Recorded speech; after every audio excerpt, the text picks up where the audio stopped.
Bakun here. Like you, I love good, fresh, delicious food. So I want to tell you about this treasure in Roseville called Maverick's Real Roast Beef. Maverick's has the best roast beef sandwiches I've ever had. Made fresh every order. Add fries or onion rings dropped in the fryer when ordered, and you have a winning combination. Maverick's Real Roast Beef has a lot more than roast beef, so check out their website, mavericksbeef.com, or check out their restaurant on Lexington in Roseville. Greg Bakun here. I love historic tours of Minneapolis and seeing everything it has to offer.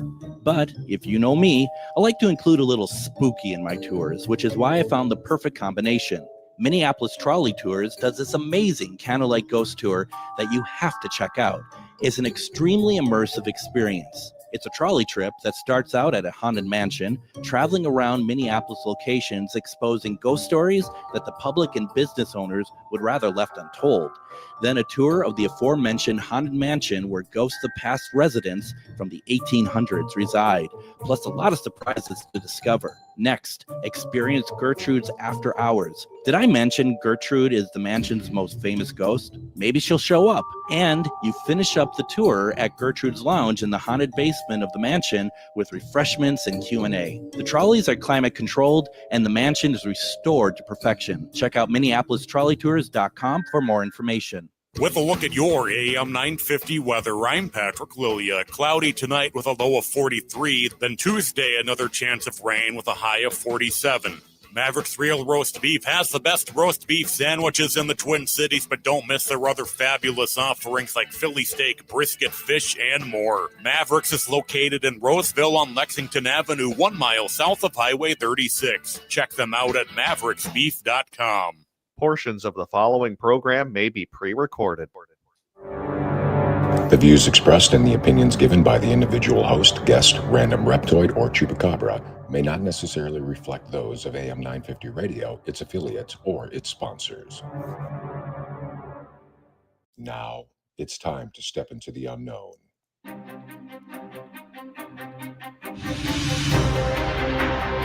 There are things people experience but never talk about. A shadow moving in the corner, flickering of the lights, a disembodied voice. We invite you to talk with us. Share your story, share your experience, because this isn't just your story. This is our story. This is GhostBox Radio with Greg Bakun. And this is GhostBox Radio on AM 950, where every night we talk about the paranormal, ufology, Bigfoot, and so much more. My name is Greg Bakun. Thank you very much for joining us tonight. I just wanted to, before we get into it, I just wanted to say a quick thank you for everybody who came out this past weekend to the Charvinity Fairs, the Halloween convention this last weekend in Bloomington, as well as everyone who came out to the St. Cloud Refined Divine fair, the holistic fair that she had going on. Like I said, out in St. Cloud, it sounded like that was a huge success. The Charvinity Fair was a huge success, and I met a lot of people over the weekend who are interested in what we do here. So if you are listening for the first time tonight, first of all, welcome. You couldn't start on a darker night for us to talk about for as far as subject wise. So this is kind of what you sign up for. I have a lot of events and stuff coming up over the next couple of weeks as we lead into Halloween. As we go through the program tonight, I'll talk a little bit more about some of the other things that we have going on, ways that you can come out and see what we're doing, take part in broadcasts, all sorts of good stuff. So we definitely want to talk about that. So stick around. You're going to want to stick around anyway, because it's going to be a very interesting conversation tonight.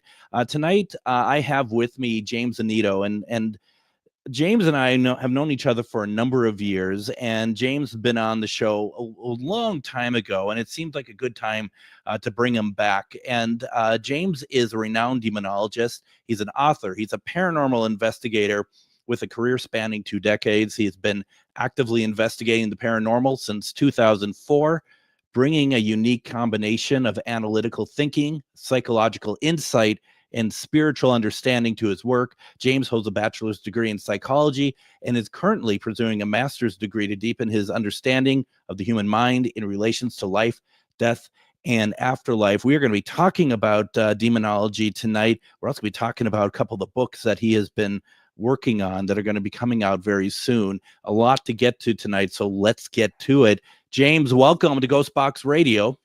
Hello, everybody. Greg, thanks for having me. Thank you very much for being with me tonight. So, it's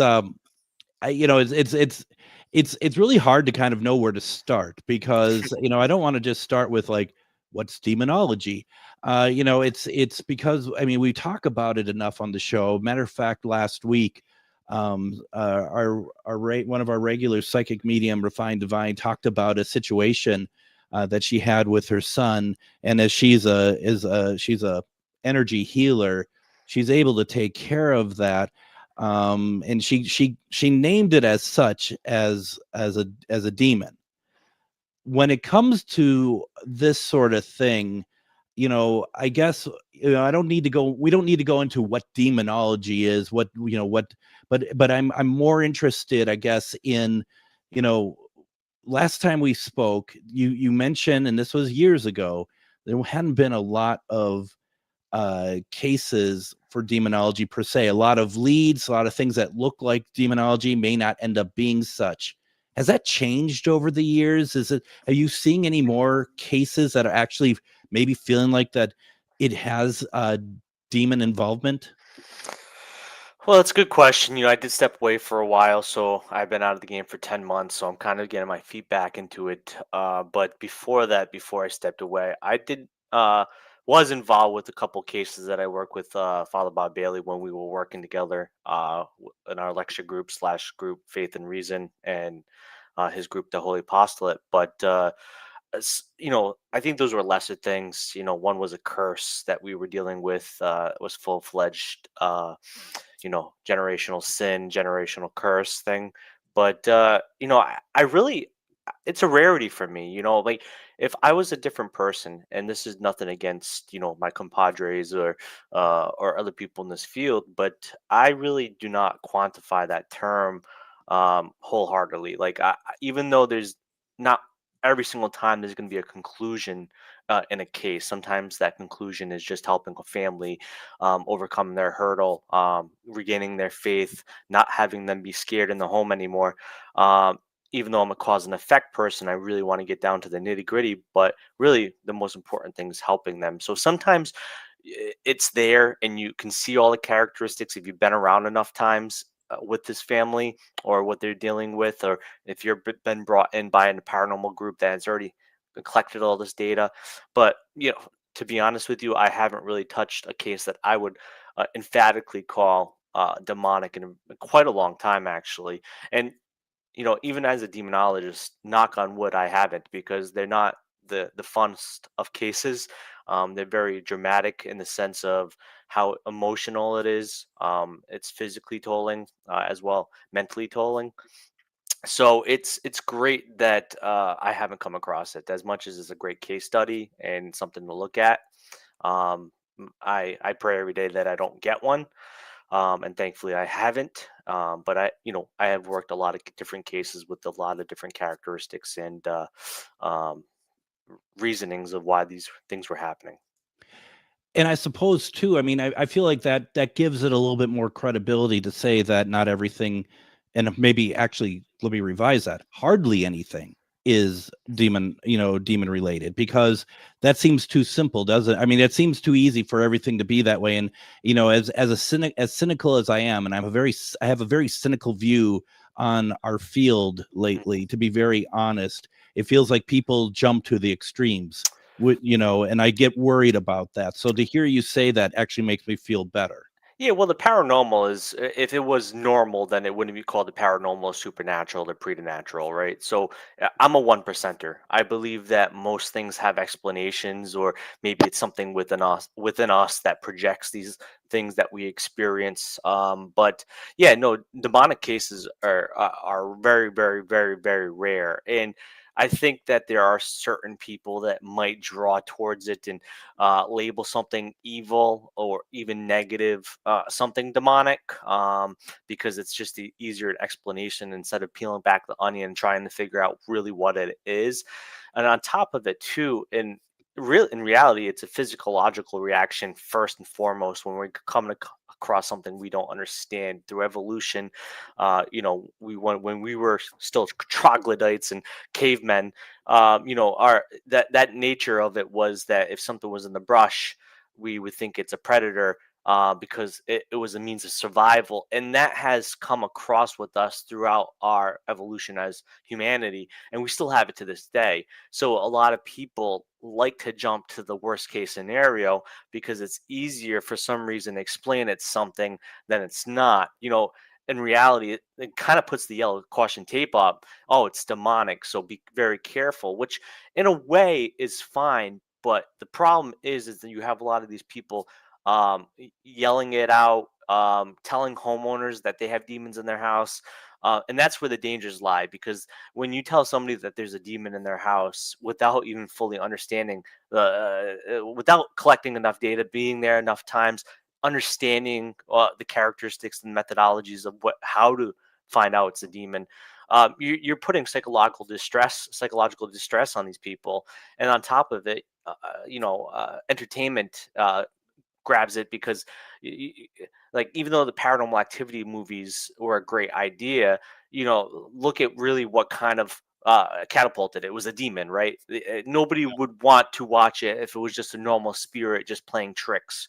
um you know Casper the Ghost has been popular. There hasn't been a Casper the Ghost movie in many, many years. It's not popular anymore. It's scary, what's in your face. It's the evil that drives people to the movie theaters. Just look at the Conjuring Last Rites movie. It hit huge numbers. And so that's what people want, and that's what people gravitate towards too, unfortunately. How do you think the TV shows over the years have handled demons and demonology? And I mean the TV shows being the paranormal kind of the real shows, attempting to be real shows. How do you think that they've handled demonology and demons over the course of, say, the last 5 years or so? Well, to be honest, I know a lot of these people personally, just like yourself, Greg, and No. so I walk a fine line. And to be honest with you, I haven't watched most of them because I lost an interest a long time ago in paranormal entertainment. Like, yeah, I've been on a show, and I was in a documentary, but that's really not that's not really my draw. This is why I don't do it. So I really haven't watched the shows. Like, I just watched Expedition X for Father Bob. He was over my house, and we watched it because he was on it, and I wanted to support him. And I'm a big Josh Gates fan. I love anthropology, so but I supported it, and they did things in that episode that kind of led it astray too. Like, they called him an exorcist, and he's not an exorcist. He openly proclaims he's not. So, there's always a tit for tat kind of thing. They always enamor something because it fascinates people. Oh, it's an exorcist, so they're going to draw. If they just said he was a priest, it's not going to be as much of a draw, even though he's a big name. And a lot of people that meet Father Bob love the guy because he's a bundle of energy. But it's like, I tried not to watch them. Once in a while I'll watch Ghost Adventures because I like to laugh. Yeah. Or I'll watch the Bigfoot shows because I just like seeing people hit wood, just thinking that there's a Bigfoot going to come out, even though the secret is just getting a Jack's Lynx, and then the Sasquatch will come. But Yeah.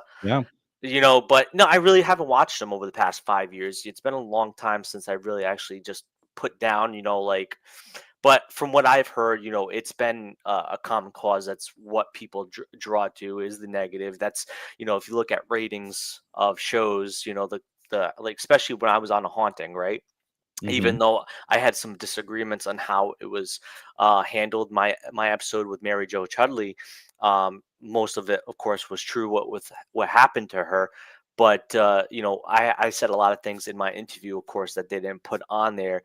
And those cases on A Haunting that appeared were the highest viewed episodes. Anytime you watched A Haunting, the episodes that had a demon or something negative were the episodes that had the most viewership. So once you go again, there's your statistics. So it just, people draw to it. And even paranormal shows, even the people that really try to do wholeheartedly their well-being of promoting the paranormal as a just thing, not a stigmata anymore, or stigma, is that that exist, but unfortunately, when producers and television companies are involved in spending big money on these things, they got to get their ROI back. A little fact here, a little bit of trivia for you, James. I worked at the advertising agency that created the Jackling Sasquatch commercials, and I worked on them for many years. Yes. So thank you for saying that. It's a lot of good memories. The thing that I think that people don't understand, because I've run into a lot of people over the years who say, if I got a TV show, this is how I would do it. This is how you're laughing because you and I both know you have zero control. If you agree to do it, you have zero control. Even if you give an interview that is 100% accurate to what you believe, if it doesn't fit what they want it to be in terms of entertainment, they're gonna dice and slice it any way that they want. And you sign that away. You may not realize that you sign it away. I had turned down the Travel Channel show that I was going to do because they wanted us to be scarier. And that's the whole thing, is like, you pick and choose what you want to do. And like, to your point, some people want to have, they want to be on TV, they want to do this stuff. And I think they're hoping to a certain degree that hopefully this still does some good, right? That there's, even though that they're going to edit, they're going to do what they're going to do, that hopefully it does some good, maybe get something out there for people to latch on to and be, learn more than they did before about any certain subject. Yeah, and same thing with my episode of the Devil's Dolls, right? Once again, nothing against Mary Jo, because what happened to her was legitimate, and I will go to my grave saying that but that was, I think, a great tool set to say, hey, this woman brought haunted dolls or dolls in her thing that were presented in a very weird fashion, brought them in our home, things started happening. And once again, I think that's a kind of education to say, hey, be careful what you bring in your house. That's why, old Christian folks would bless their home, bless a home before they moved in if it wasn't their house before. It's because you're negating that past echo or emotion or energy. That's, of course, I'm using energy loosely because it's a term that's used in the paranormal field, but it has really a different meaning. But I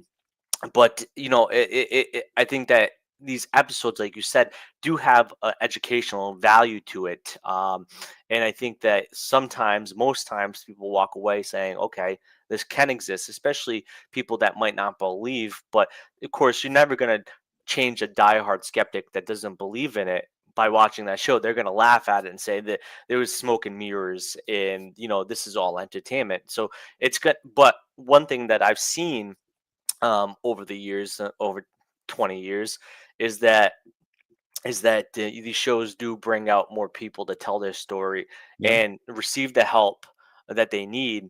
Unfortunately, some of them have mental health issues and don't really need the help.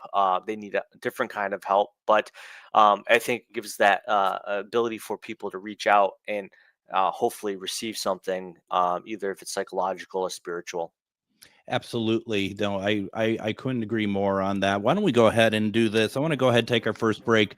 When we come back, I want to continue this conversation about demonology, demons, all that good stuff. If you have any questions, put it into the comments. We'd love to ask James questions and also talk about some upcoming books. Don't go anywhere, everybody.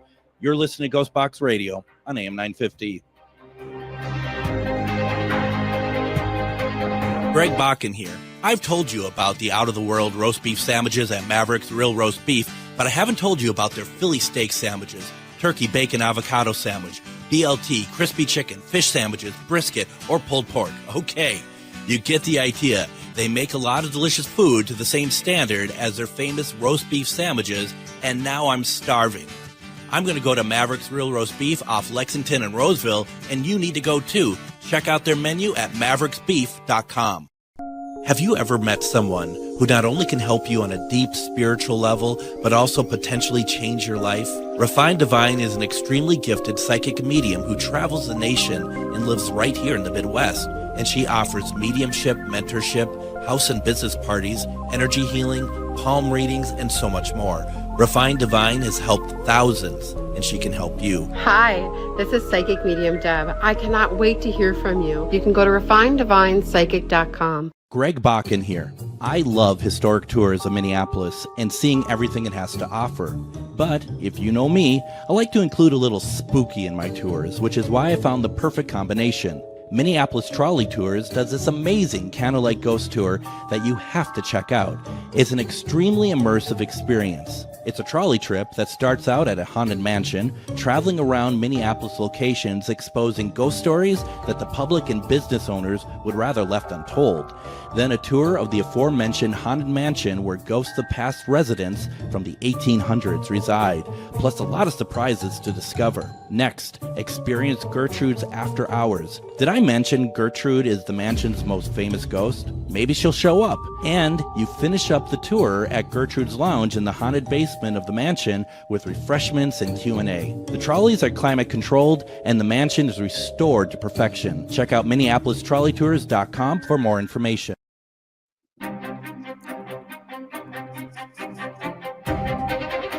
Now, we got something really cool coming up here on Sunday I want to talk to you about, and I'll tell you, if you want to come out and see me, you'd be more than welcome to. I'm going to be at the Rogue Buddha Gallery. That's over in Minneapolis there, and we are doing a special edition of Twin Cities Death Cafe, where we are going to be talking about the work I do, but also talk about, play some of the recordings that I have picked up over the years and stuff as well. It's going to be this Sunday, October 26th, 6 to 8 p.m. It's going to be incredible. The Rogue Buddha Gallery is located at 357 13th Avenue Northeast in Minneapolis. You can go to the Facebook page that has the event for Rogue Buddha Gallery. It's called Twin Cities Death Cafe Special Edition, and I did not write the rest of this where it says Paranormal Expert. I am not an expert, okay? Let's just put it that way. Nobody is, but that's how people do that. It's kind of very similar to what we're talking about with the TV shows. They kind of change things around that makes it sound a little bit better. I am not an expert, but you can go to roguebuddhagallery.com. Check it out. It's a free event. It's limited to 50 people. Go RSVP at the Eventbrite link that's on the event. Would love to see you out there. It's going to be a lot of fun. That's this Sunday. We are talking with demonologist James Annitto, and it's a fun conversation. It's fun to hear your insight, James, on all sorts of just on the TV stuff and whatever else. And now, as a demonologist, it's very separate from an exorcist, right? Yeah, so best way to say an exorcist is a demonologist is not an exorcist. So It totally makes sense, actually. Did I blow your mind there? I just said you totally made sense with that. hey, I try to make sense. That's my reality.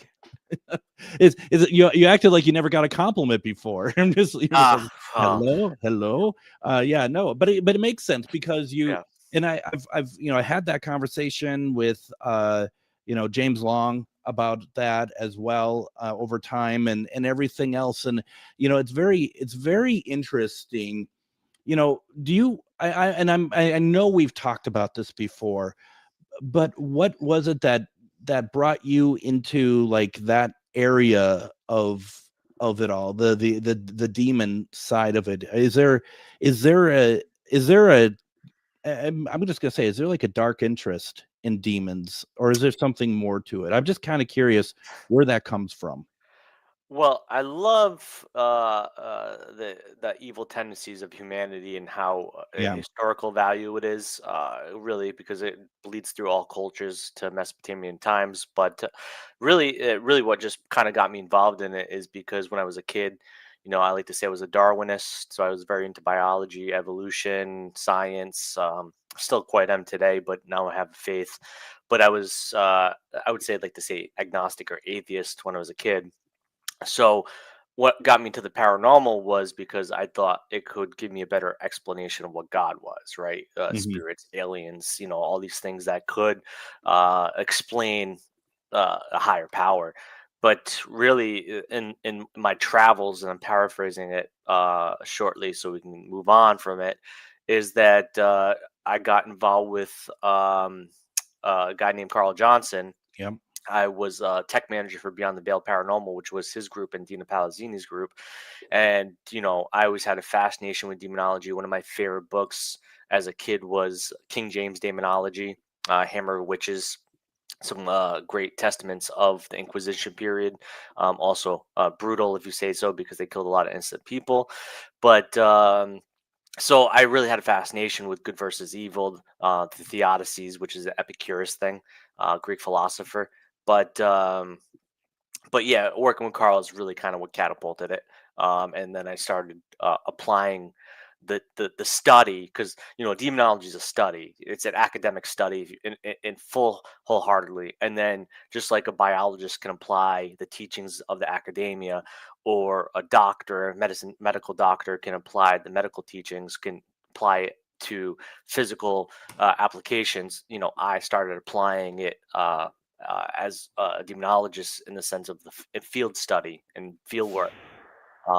So it is an academic study. Yeah. It is a branch off of angiology. Some people think it's a branch off of theology, but actually, it's off angiology, because in the Christian concept, demons are fallen angels, but the idea of a demon, or in the sense of evil spirit, which is the definition of a demon, and any dictionary you look up, is that evil spirits have been around for through multiple cultures, through over a millennia, if not longer. So, um, it's a pretty diverse field of study, and Mhm. it's something I love. I just it's intertwined me. If I could go back and say when I was a kid, I would say it wasn't to be a demonologist or be involved in negative cases. That wasn't something I entertained. Also, I think that if I really wanted to get further in this field, I could just said I was a psychic or medium or something else, and maybe I would have been quite more well known. And that's not a knock to anybody else, but it's not the road that I chose, or I should say, maybe chose me, from what I am told by many many people. Um, is that there's much easier paths to life than the field that I just that chose me, or I decided to go down. Yeah, no, I mean, and that makes sense, and that was something, because I had wanted to do that, go into demonology, and going into the study of it, I absolutely have. Doesn't mean, and I say that being very clear to everybody, that doesn't mean I'm a demonologist. I'm just studying the information because I am very interested in it, as well as James has said just now. And that was something that I always kind of felt like that.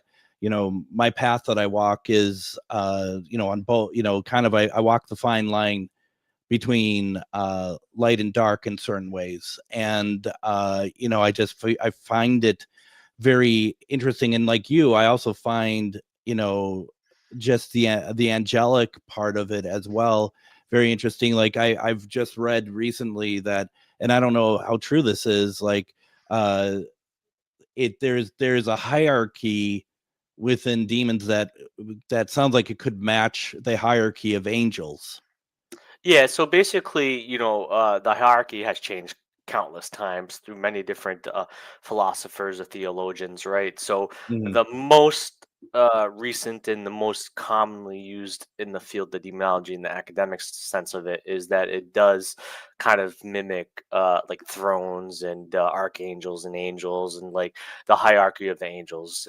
It kind of, I forgot what theologian devised that. It wasn't Aquinas, but yes, somebody actually devised that, and for a long time it was the hierarchy was attributed to the set of seven deadly sins. Yeah. So lust, gluttony, and all that stuff. Right. And for Yeah. that, for a long time, it was attached to that, and then it changed. I think it was probably late 1500s, maybe a little later than that, but I could be wrong. Yeah, but yeah, that is probably the most common hierarchy most people talk about. That makes sense, and it makes sense that pretty much everything about demons is sort of just like a mirror, a negative, almost like a negative mirror of Christianity, angels, whatever you want to call it. Yeah, and it also follows like a militaristic structure Right. as well, like generals, minions, like so. Yeah.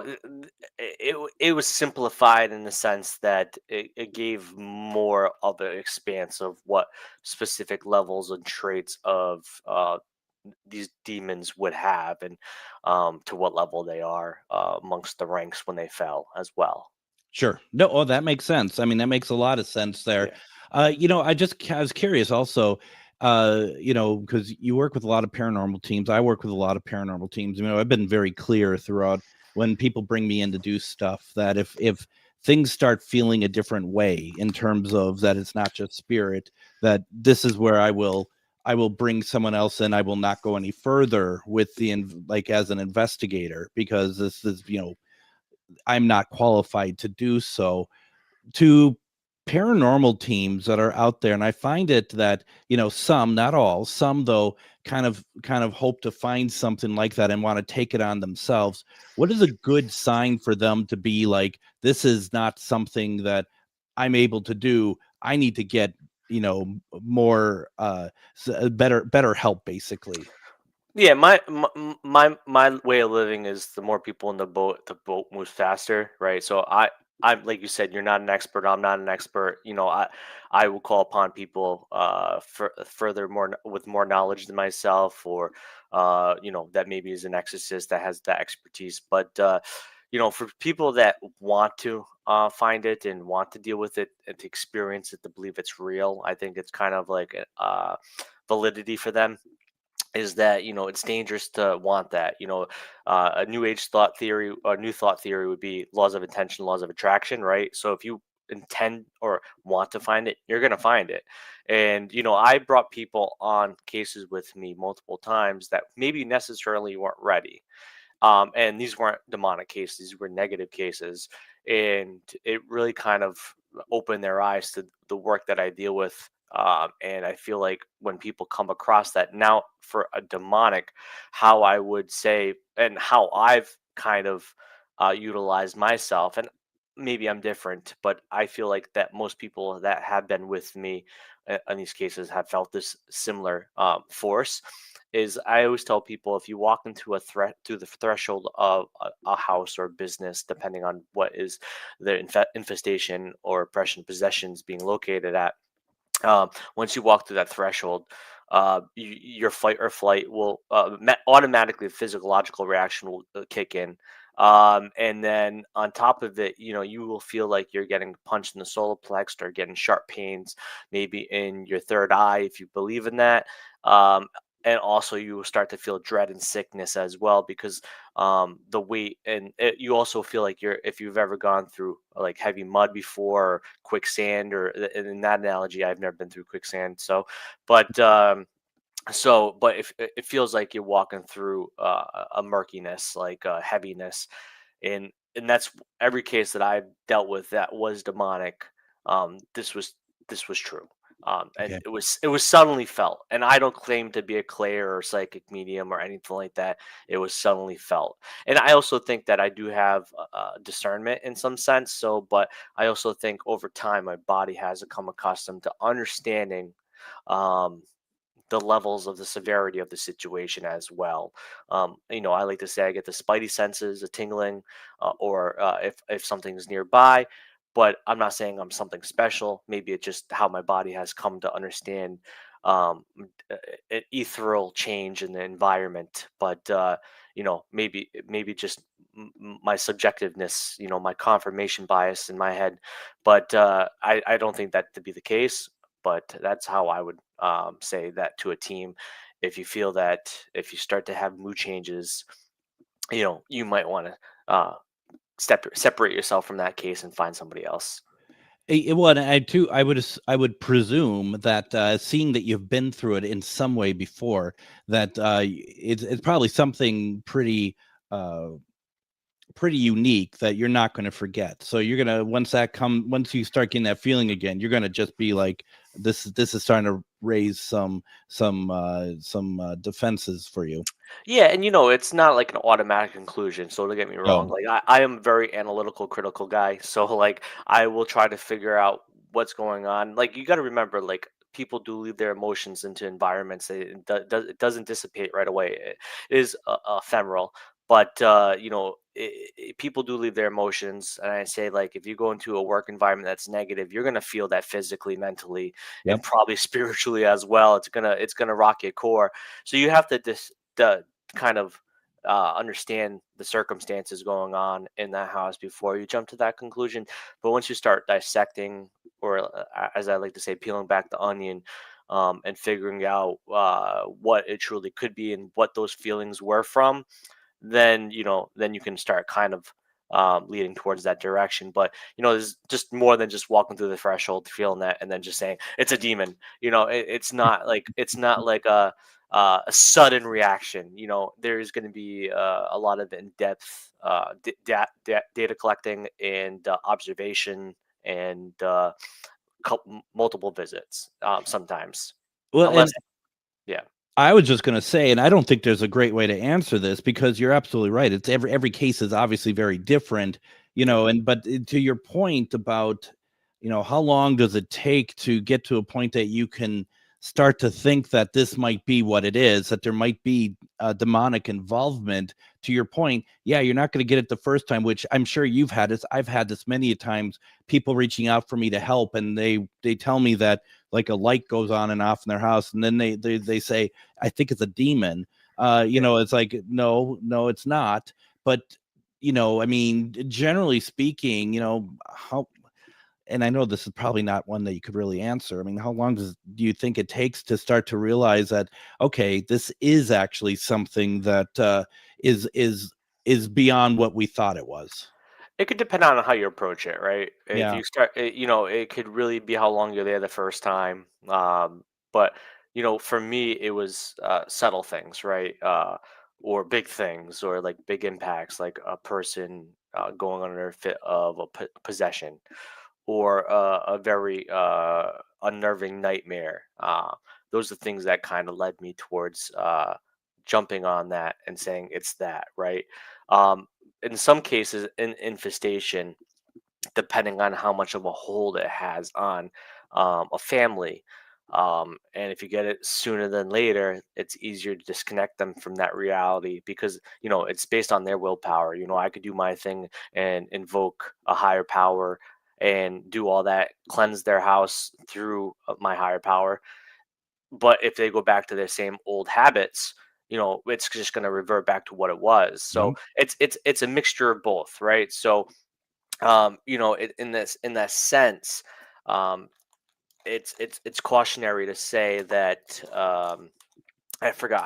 I lost my train of thought there for a second. So, what was the initial question? Well, and I think you did a really good job actually of answering like how long can it take to kind of Yeah, discern that. But one thing that you did bring up that I think is so important, even just when we're talking investigations, is that the people that you're trying to help, you're absolutely right. They need to stop yeah, talking about it and change their ways, and maybe open some windows in the house or whatever else. Also, maybe if they're, because I had this with one case, they watch a lot of the paranormal shows, and I'm not saying that the shows are bad and you shouldn't watch them, but I think when you're getting, some people get so involved with them, even as a viewer, that it's just like maybe lay off of it for a little while, kind of heal yourself a little bit, because all that stuff plays into it. And I just think it's a very important point for those who go through this, that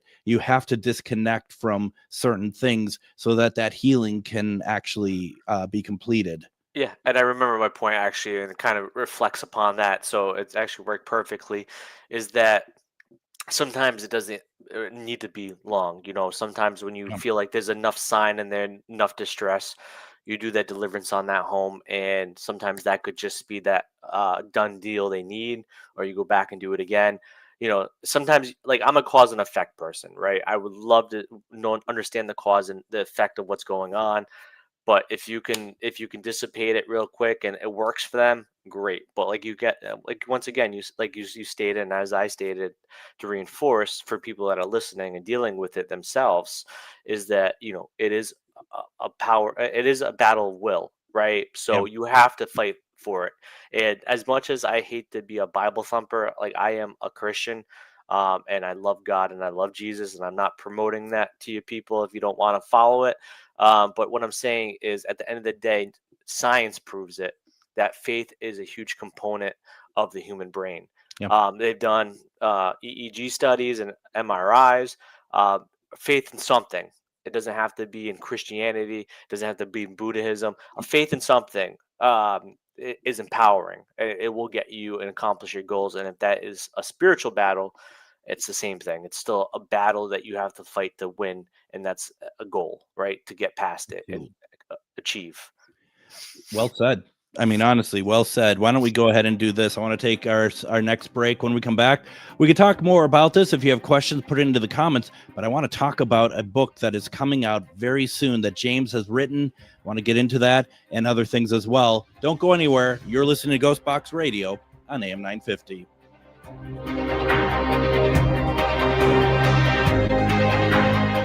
Greg Bakun here. I've told you about the out-of-the-world roast beef sandwiches at Maverick's Real Roast Beef, but I haven't told you about their Philly steak sandwiches, turkey bacon avocado sandwich, BLT, crispy chicken, fish sandwiches, brisket, or pulled pork. Okay, you get the idea. They make a lot of delicious food to the same standard as their famous roast beef sandwiches, and now I'm starving.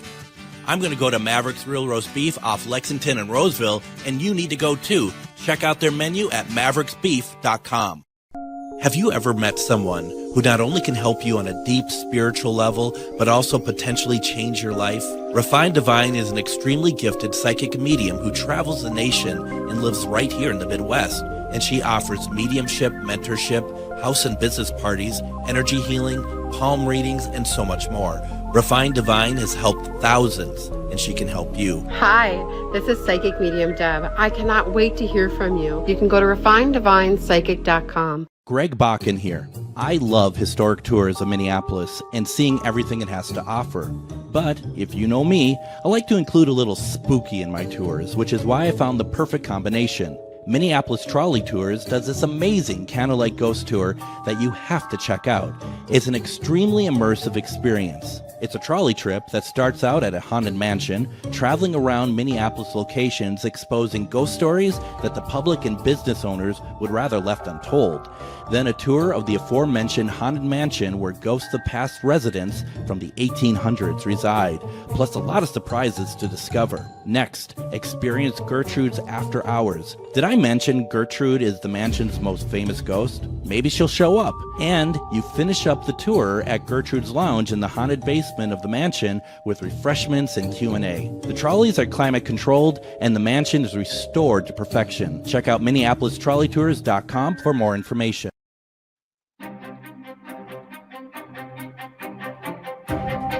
And join me tomorrow on GhostBox Radio with Greg Bakun. We are going to have on the return of author Rob Guttrow. He's just put out a new book, Ghost of Linville Manor. We're going to be talking with him about that. It's always great to have Rob on. So I'm all ready to learn about the Ghost of Linville Manor. Wednesday, we're going to have one question readings with Refined Divine. And we're also going to, on Thursday, replay one of our episodes, the last one we did with Lynn Monet, talking about her books. If you listen the last couple of weeks, we've been playing the first two parts of the interview. It's a lot of fun, really good information there as well. I also want to take a quick moment to let people know, if you're, available on Halloween, we got something for you to do. That's Friday, October 31st. Halloween's on a Friday this year. We are doing a special 4-hour live radio broadcast of GhostBox Radio starting at 7 p.m., going to 11 p.m. And we're doing this live at the Pillsbury Club in Minneapolis. That is the new home of Minneapolis Trolley Tours. And they have been very gracious to let us in again to do another investigation there and another live broadcast. So you got to watch us on Facebook. You can listen to us on the radio too, but you may see more by watching the Facebook broadcast. I also want to say all night. They're going to be running tours, trolley tours throughout Minneapolis for their haunted tours. So if you want to do that on Friday night, it's a great idea. And you can also come out to the Pillsbury Club and watch the broadcast live. You just come up to the door, say GhostBox Radio.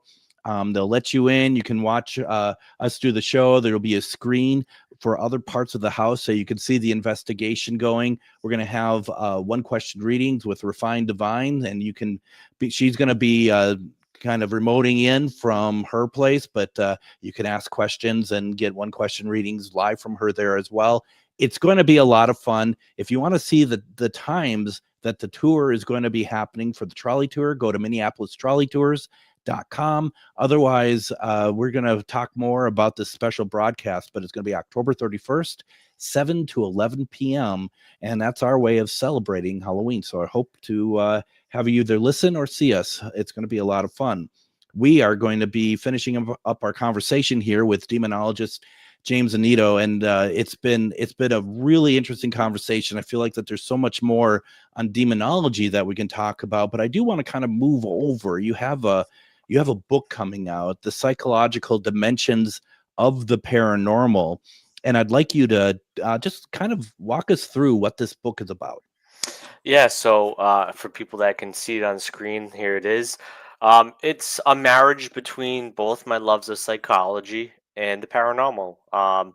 It's a field of study that looks at both spectrums, current science, equating to neuroscience and psychological thought, and of course, current paranormal patterns or belief systems.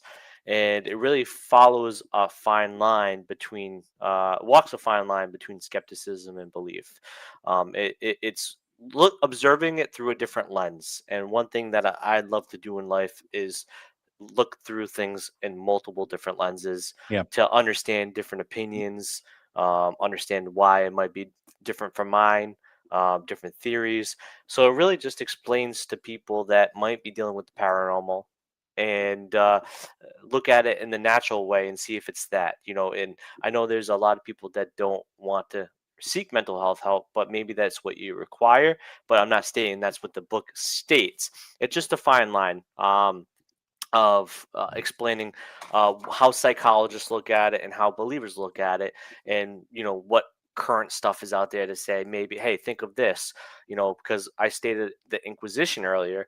When schizophrenia, dissociative identity disorder, and bipolar and other manic episode like mental health issues, people thought that those were demonic issues, and people got either stoned to death, imprisoned, burned, at stake, hung, put a stake through their heart because they thought they were vampires. So, now throughout time, we have come to understand those are neurological and mental health issues that need to be sought out with medicine or therapy. So it walks a really good line, and I think that people either will love it or hate it. I think that people will. It would be a hard pill to swallow because it does slap a lot of things at you. It does look at famous possession cases and some unknown possession cases that you wouldn't know if you really weren't in the demonology realm. But it also looks at normal haunted places too, and it talks about uh, places like the Myrtle's Plantation with the creation of Chloe that never existed, but Chloe's experience there. So it looks at those avenues as well. And it's a quick and painless book. It's only 160 pages long, but you come in, it's like a buffet. You come in to eat big and you get out in like an hour and a half, and then you full. And that's what the book is meant to do. It's not meant to be a long read. It's meant to be a fruitful read. It's going to slap you with some things, and it's going to make you think. And that's all I want people to do. Is I want people to think. I don't want people to garnish opinion from it or change their viewpoints if that's not what it's trying to do. I just want people to add more to their repertoire. I want more people to be adding different lenses into how they approach situations, because in demonology, and to revert back to it, in demonology, and this is one of my things that I've said for a numerous amount of years now, is if somebody contacts me and they say they are possessed, the first thing I'm going to say to them is you need psychological evaluation if you want me to help you. And if they don't get it, no bueno, me no helpo.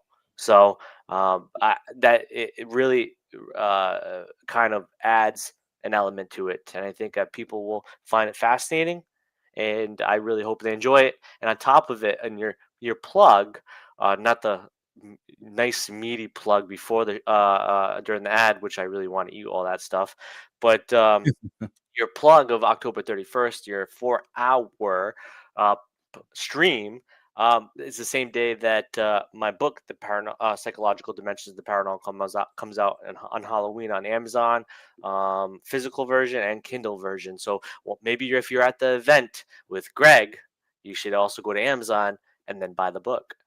Absolutely. No, absolutely. We'll definitely push that on Halloween. I have another thought that I'll talk to you after the show about. I think too what I'd like to that I would like to basically challenge people on here is there are people who, and I think I fall into this realm, who believes too easily. Everything I think I believe a little bit too easily on stuff, and there's people who are very ardent skeptics to believe. And I think both sides should read this book. And to your point, not to change minds, but to see what other people are thinking, to kind of to broaden that mind scope a little bit there as well. I think that's going to be really interesting to kind of get some of that, because there does need to be some of that, because especially as a paranormal investigator, and you're helping people, you really have to be careful that you're not screwing up people as well, because you're not thinking things, the general you, not the James Annitto you, that you might be, not you might be thinking, one thing, but maybe you haven't explored all the options, what it could be, and just stopping and having some critical thinking might really change a lot of things in that case. Yeah, and on top of it too, in a sense, the family is more important, right? Yeah. Handling them in a kid-like sense of being careful what you say, doing certain things, being precautious so you don't ruin their life. But at the end of the day, you also got to remember you walk in your own shoes, and it could devastate your life if you poke into the Mhm. wrong thing, or if you start believing the same thing for the rest of your life. Then you section yourself off to your reality instead of the actual reality of humanity. And on top of it, as I always say, of course, there's other things that are important, but knowledge is definitely power. And the more you know, doesn't make you expert or all knowing, but the more you know, it helps you in, of course, helping families, but also helping yourself. Because when I first got into this work, it's a psychological term, but it reverts to everything in daily life is transference. I for a long time I took on their emotions and brought it home with me, and it ate at me. And those are things that you need to learn too, and it's important. Which is, of course, learning knowledge and reading up and hearing people like myself or Greg and others talk about the subject in the full umbrella. Yeah, well, and to your point, and I found it very interesting. We have about 3 minutes left here. That when you talked about certain things you want to make sure people are doing before you even help, and we do that too. We do a screening when people need our help. We're not trying to be evasive. We're not trying to be rude, but we want to know: do you have a history? A family have a history of mental illness? We want to know: are you taking any drugs, any medicines? We're not judging, but we need to know. And it's also a matter of our own safety with these people, Yeah. because we don't know what, I mean, I've had a couple occasions people reach out to me, and I really think if I would have taken their case, I could have put myself in harm. And these are all things you have to consider when doing this. Yeah, it's what is mental health what was mental health day, the LA day. And as a suicide survivor, one of the things that is important, I didn't want to be rude and say no helpo, but it's true. It's because if you're not willing to go help yourself, how am I supposed to help you? On top of it, if you're on medications, you're not on medications, and you are on medications, you're not taking them, and I come in and do what you hope for me to do, and it doesn't work and you commit suicide, that is something that you have to be cautious about and Okay. be very careful about. You might feel like you're the white knight and helping them, but you might be that person that's pushing them off the cliff as well, because you're giving them what they want, and it doesn't work when you leave, and it happens to them again because it's their personal reality that it's doing it, and they do something stupid. So you have to be very careful, and you have to be cautious, and that is an important factor.